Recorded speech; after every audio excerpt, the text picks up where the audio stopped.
Hello everyone, and welcome to my Young and the Restless official 24 channel. I hope everyone is having a wonderful day. Before we begin, please hit the subscribe button and give this video a thumbs up. Sienna Bacall makes her debut after Kyle makes a shady move and Jill makes a big decision. While Jill Abbott makes a significant decision about Billy Abbott, new character Sienna Bacall makes her debut, and Kyle Abbott will make a sneaky move. When Kyle approached Claire Newman's mother for her daughter's address in Los Angeles on Monday's episode, he was turned down by another Newman woman, this time Victoria Newman, in the October 13th episode. Vicky gave her a firm no. The mother mentioned Claire's need for privacy, but it seems like Kyle will do something shady to achieve what he wants, which would allow him to travel to Los Angeles and win Claire back. Will someone inform him that if he follows through on this plan, it will never happen? In relation to LA, spectators will witness Sienna in her prime as the proprietor of a popular Hollywood pub. As Holden Novak, an old friend, enjoys vespers with his new friend, Claire, Sienna will engage with him. It will be difficult when Sienna mentions that Holden's ex-girlfriend is Audra Charles, so perhaps he and Claire can resume enjoying their brief vacation. But what will fans of YNR and Claire think of Sienna? At last, Jill will make a significant choice that will impact her relationship with Billy. What relationship, then, is at issue here? Billy no longer even calls her mom and has shunned her. What major decision does Jill make in her desperation to restore their mother-son bond? According to teasers for The Young and the Restless, Jill may decide to give up on Billy completely, although it's extremely unlikely that the mother bear would act in such a way. Nevertheless, she always has Kane Ashby as a fallback son in case Billy doesn't show up. In a week that promises to shake the core of Genoa City and Hollywood alike, three powerhouse storylines are poised to collide, each simmering with intrigue, emotion, and betrayal. The Young and the Restless will not only welcome a brand new face in the form of the magnetic Sienna Bacall, but also set the stage for a web of deceit involving Kyle Abbott, who's ready to play dirty for love, and a deeply emotional crossroads for Jill Abbott, who's forced to make a painful choice about her fractured bond with Billy Abbott. The episode opens with Kyle Abbott standing outside Victoria Newman's office at Newman Enterprises, the tension radiating off him like static electricity. He's frustrated, desperate, and running out of patience. His attempts to contact Claire Newman have gone nowhere since she left Genoa City, and the thought of her slipping further away gnaws at him. Victoria, poised and commanding as ever, makes it crystal clear, Claire needs her space. But Kyle, being his father's son, has never been one to take no for an answer when it comes to something, or someone, he wants. When Victoria reminds him that Claire's trust is fragile and that chasing her could destroy any chance of reconciliation, Kyle's jaw tightens. "You're protecting her," he tells Victoria, "but what if what she needs is me?" It's a plea wrapped in arrogance, and it earns him a frosty look. Victoria's tone sharpens as she declares, "Kyle, if you really care about Claire, you'll leave her alone." But Kyle's pride, and heart, won't allow it. After all, Kyle's never been good at respecting boundaries. He's impulsive, romantic, and at times self-destructive. So, when Victoria refuses to share Claire's address in Los Angeles, Kyle decides to take matters into his own hands. In a move that's as shady as it is desperate, he starts making calls, using Abbott connections, tech favors, and even a few corporate backchannels to track down Claire's location. What he doesn't realize, however, is that his reckless plan could backfire spectacularly. Because in the world of The Young and the Restless, secrets don't stay buried, and someone is always watching. As Kyle's scheme unfolds, whispers will spread across Genoa City about his unethical maneuvering. Will Jack find out what his son has done? And if so, will he intervene before Kyle's ambition ruins his chances with Claire for good? Meanwhile, across the country in sunny Los Angeles, a new chapter is beginning with the stunning debut of Sienna Bacall, a woman whose name alone turns heads. Sienna, played by a yet-to-be-announced actress whose arrival is being kept tightly under wraps, bursts onto the scene as the owner of Vespers, one of the hottest new bars in Hollywood. Elegant, confident, and mysterious, Sienna exudes a blend of sophistication and danger, a woman who has seen it all and built her empire from the ground up. On her first day on screen, Sienna crosses paths with Holden Novak, who's visiting LA alongside Claire Newman. The two have been trying to enjoy a relaxing escape from the chaos back home, but as fans know, peace never lasts long on this show. When Holden and Claire walk into Vespers, they're immediately struck by the electric energy, the hum of music, the clinking of glasses, the subtle air of exclusivity that screams power players only. And behind the bar, there she is, Sienna, commanding attention without even trying. Holden's surprise is immediate. "Sienna Bacall," he says with a half-smile. "I thought you'd moved to Europe." Sienna's eyes flash with amusement. "I did. But Europe got boring. Besides, LA needed a little more glamour." Her voice carries a smoky tone that's both alluring and guarded, the voice of someone who's been burned before but refuses to show her scars. As the evening progresses, sparks of nostalgia and tension fly between Holden and Sienna. Their shared history begins to surface piece by piece, long nights, broken promises, and an old romance that once threatened to consume them both. Claire, noticing the unspoken tension, tries to remain composed, but it's clear that she's intrigued, and perhaps a little uneasy. Things take a turn when Sienna casually drops a bombshell. "I ran into Audra Charles not long ago. She told me you two were close." The statement hangs in the air like a challenge. Holden's eyes narrow, and Claire stiffens beside him. The moment shatters whatever fragile calm they had, and the night at Vespers turns from a light-hearted outing into a battlefield of emotions. Sienna's mention of Audra Charles instantly raises the stakes.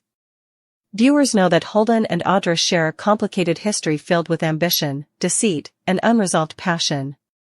Now that Sienna has brought it into the open, Holden is forced to confront feelings he's tried to bury, and Claire must decide whether to trust the man she's grown close to or walk away before history repeats itself.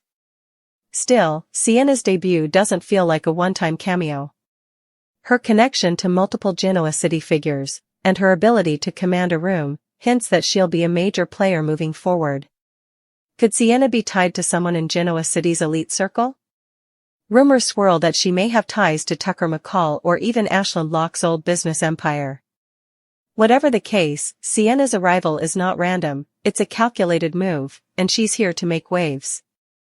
Back in Genoa City, the emotional heart of the episode belongs to Jill Abbott, who finds herself at a painful crossroads with her son, Billy Abbott. Their relationship has been strained for months, years, even. The fiery love that once defined their mother-son bond has soured into resentment, misunderstanding, and distance. Billy, caught up in his own moral gray zones, has stopped calling Jill mom, a small word that carries decades of history. Jill has always prided herself on being strong, a survivor, a fighter, a woman who never lets heartbreak show. But lately, the loneliness has been unbearable. Every time she tries to reach Billy, he pushes her further away. When she hears through the grapevine that Billy has been confiding in others, even his exes, rather than her, something inside her breaks. In one of the episode's most emotional scenes, Jill sits in her office at Chancellor Winters, staring at an old photograph of herself holding Billy as a boy. Her hands tremble slightly as she whispers, "Where did I lose you?" She knows she can't control him anymore, can't fix his mistakes, can't protect him from himself. And so, she makes a monumental decision, to let go. According to spoilers, Jill's big decision may be one of the hardest she's ever made, a conscious choice to stop chasing Billy, to stop trying to mend a relationship that only causes her pain. But that doesn't mean she's giving up completely.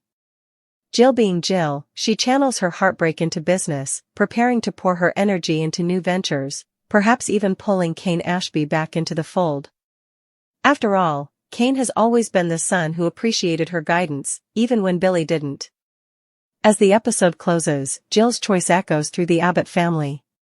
While Kyle is busy digging himself deeper into deceit and manipulation, his grandmother is trying to rise above her own heartbreak with grace. The contrast is striking, Jill letting go, Kyle clinging tighter.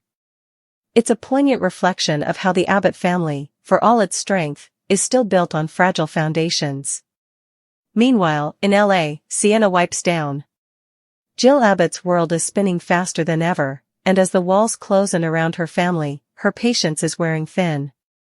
With Billy Abbott continuing to distance himself from her, Almost to the point of total emotional exile, Jill finds herself questioning where she went wrong as a mother, and what she's willing to do to make things right. In the upcoming episodes of The Young and the Restless, viewers will see Jill at her breaking point, while Kyle Abbott's scheming takes a darker turn, and Sienna Bacall officially steps into Genoa City and shakes things up in ways no one saw coming. The ripple effects of these three stories collide like an emotional thunderstorm, intertwining power, heartbreak, and ambition. Kyle, consumed by obsession and jealousy, has already crossed a few moral lines before, but this time, his shady move could change everything. When Victoria Newman shut him down, refusing to give him Claire's Los Angeles address, it wasn't just a rejection, it was a challenge. And Kyle Abbott never walks away from a challenge. His ego and heartbreak over Claire's departure have combined into a dangerous cocktail, pushing him toward decisions that could cost him dearly. Victoria's warning, that Claire needed privacy, that her daughter deserved peace after everything she had endured, meant nothing to Kyle in his current mindset. He's convinced that Claire belongs with him, that their connection was real, and that if he could just see her face to face, everything would fall back into place. But in doing so, he's ignoring the boundaries and emotional healing Claire is desperately trying to achieve in Los Angeles. His plan to secretly track her down may be the last straw that turns the Abbott heir from a misguided romantic into a full-fledged schemer. Kyle begins by calling in a favor from an unlikely ally, a tech-savvy associate from Marchetti who still owes him a few favors. The associate reluctantly agrees to find Claire's contact information through back channels, unaware that Kyle intends to use it to show up uninvited in LA. But Kyle's shady plan doesn't go unnoticed. As he leaves the Abbott mansion late one night, sneaking away with his suitcase, Summer Newman, his ex-wife and the woman who knows him best, spots him in the driveway. Summer has seen that look in Kyle's eyes before, the determined, self-destructive glint that surfaces when he feels cornered. "Where are you going, Kyle?" she demands softly, blocking his path. "Just a short business trip," he lies, not meeting her gaze. "To Los Angeles?" she presses. He freezes for a moment, the hesitation confirming everything. Summer's expression hardens as she warns, "If you go there and ambush Claire, you'll lose her forever. Don't make this worse." But Kyle's mind is already made up. His need for control, for redemption, for love, whatever it is he's chasing, outweighs reason. By the time morning comes, he's on a flight to LA, convincing himself that fate is on his side. Meanwhile, across town, Jill Abbott sits in her penthouse, staring out the window with an unreadable expression. She's just received another terse email from Billy, declining her invitation to meet for coffee. "I don't have the bandwidth for family therapy right now," he wrote. "You'll have to accept that I'm doing what's best for me." The words hit her like daggers. For months now, she's tried everything, calls, texts, even reaching out to Chelsea and Lily, to reconnect with her son. But Billy has built a wall around himself, one that no amount of maternal guilt or affection seems able to tear down. As she pours herself another glass of wine, Jill confides in an old friend over video call, none other than Kane Ashby. The chemistry and warmth between these two have always been undeniable, and Kane has always had a soft spot for Jill. "Maybe it's time to stop chasing after Billy," Kane advises. "You've done everything you can, Jill. You deserve peace." Jill sighs. "Peace? When it comes to my children, Kane, peace isn't in the dictionary. But maybe you're right. Maybe I've been fighting the wrong fight." Later that evening, she drafts a formal letter, one that could change the dynamics of the Chancellor Winters company forever. If Billy won't come back to her emotionally, maybe she can pull him back professionally. But what if that's exactly what pushes him away for good? Jill's decision to reassign Billy's responsibilities at Chancellor Winters could be seen as an act of betrayal, or a desperate attempt to make him realize what he's walking away from. Meanwhile, in Los Angeles, the newest player in this ever-evolving chessboard makes her grand debut, Sienna Bacall. Confident, radiant, and effortlessly magnetic, Sienna is introduced as the owner of the Vesper Lounge, a posh, celebrity-frequented bar nestled in the Hollywood Hills. Her reputation precedes her, she's known for her charm, sharp wit, and an uncanny ability to make everyone feel like the most important person in the room. But beneath that smooth exterior lies a woman with a past, one that could easily rival Genoa City's most complicated residents.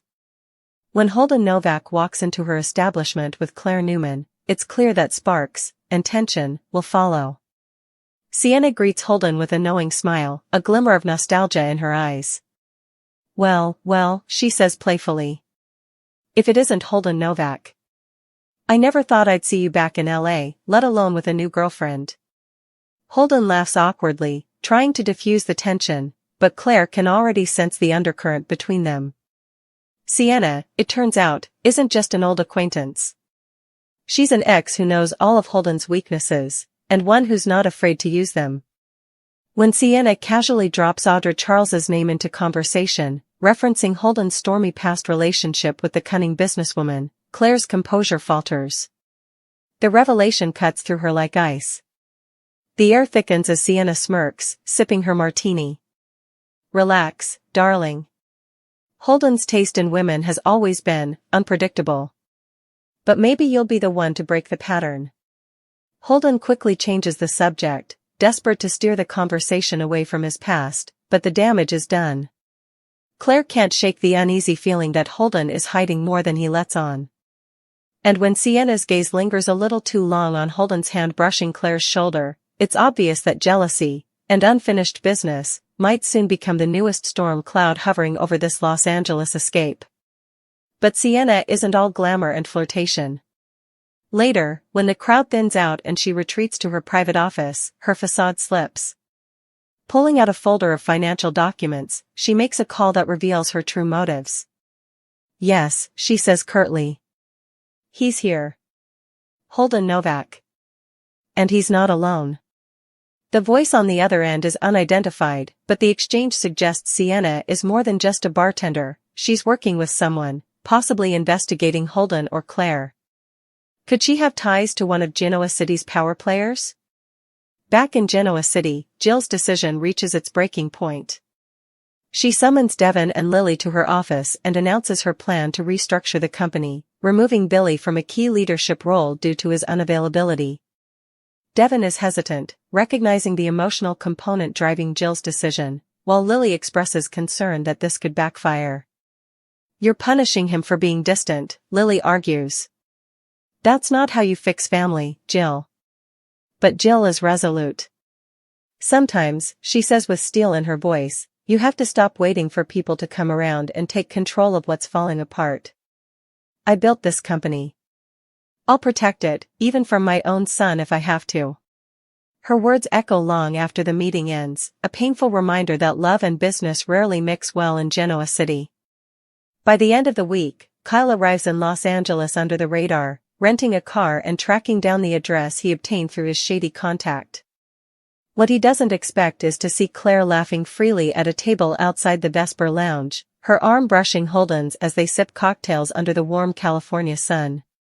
For a moment, Kyle freezes, the sight hitting him like a punch to the chest. Claire looks happy, unburdened, alive in a way he hasn't seen since before their breakup. Jealousy ignites like wildfire. Kyle convinces himself that Holden is manipulating Claire, that she's too naive to see through his charm. He storms inside, ordering a drink just to get closer to them. That's when Sienna spots him from behind the bar, immediately sensing the tension. Ever the opportunist, she saunters over and introduces herself. You look like a man with a mission, she purrs. Or maybe a mistake waiting to happen. Kyle smirks, masking his turmoil. Maybe both. Sienna's eyes glint mischievously. Well, you've come to the right place. I'm Sienna Bacall. And if you're here chasing after Claire Newman, you might want to think twice. LA has a way of changing people. Sometimes, they don't want to be found. Her cryptic words linger in Kyle's mind as he turns toward the patio, where Claire and Holden are now leaning closer, sharing a moment that looks far too intimate for comfort. The tension mounts as Kyle's jealousy and impulsiveness collide. He's seconds away from confronting them when Sienna catches his arm, stopping him. Trust me, she whispers, you'll regret it. But Kyle's temper, and his heart, betray him. He storms out to the patio, shocking both Claire and Holden with his sudden appearance. Claire's eyes widen in disbelief. "Kyle? What are you doing here?" Kyle's voice trembles with emotion. "I had to see you. We need to talk." Holden rises, instantly protective, and the standoff between the two men is electric. Sienna watches from the doorway, her expression unreadable. She knows chaos when she sees it, and this is only the beginning. As Jill deals with the fallout of her decision in Genoa City, and Sienna plays her mysterious game in Los Angeles, the Abbott and Newman families are once again on the verge of upheaval. Kyle's impulsive move may cost him not only Claire but his dignity, and possibly his relationship with his family, if word gets out that he crossed serious boundaries to track her down. Meanwhile, Jill's choice may come back to haunt her when Billy finally finds out what she's done. Will he see it as an act of betrayal or as a wake-up call? And as for Sienna Bacall, her debut has only just begun. But the way